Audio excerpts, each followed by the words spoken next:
AILIAF Karunagappally branch president K രവീന്ദ്രൻപിള്ളയുടെ അധ്യക്ഷതയിലാണ് LIC ഏജന്റുമാരുടെ വാർഷിക സമ്മേളനം നടന്നത്.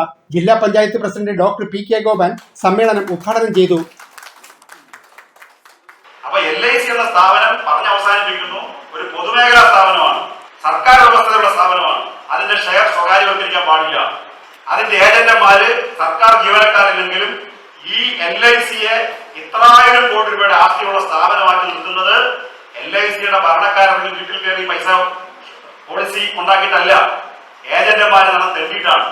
ആ ഏജന്റുമാരുടെ കമ്മീഷൻ കുറയ്ക്കുക, ആ ഏജന്റുമാർക്ക് കൊടുത്തുകൊണ്ടിരുന്ന ആനുകൂല്യങ്ങൾ വെട്ടിക്കുറയ്ക്കുക, അവരുടെ ജീവിത സുരക്ഷിതത്വം ഇല്ലാതെ വന്നാൽ LIC പൊളിയും. LIC പൊളിഞ്ഞാൽ രാജ്യത്തെ ഏറ്റവും പ്രധാനപ്പെട്ട ഇൻഷുറൻസ് കമ്പനി തകരും.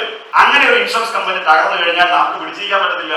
അതുകൊണ്ട് LIC ഏജന്റുമാർ അവരുടെ സേവന വേതന വ്യവസ്ഥകൾ നിലനിർത്താനും പുതുക്കാനും പരിശ്രമിക്കുന്നതോടൊപ്പം ഈ സ്ഥാപനം കാക്കവത്തിക്കൊണ്ട് പോകാതിരിക്കാൻ നോക്കാനുള്ള ബാധ്യത കൂടി ഉണ്ട് എന്ന് മാത്രം സൂചിപ്പിച്ചുകൊണ്ട് Sasidharan Pillai, K Ramachandran Nair, Girish, Vasanthakumariamma, KR Ravi, A Francis, PS Radhakrishnan എന്നിവർ പങ്കെടുത്തു. News bureau, Karunagappally.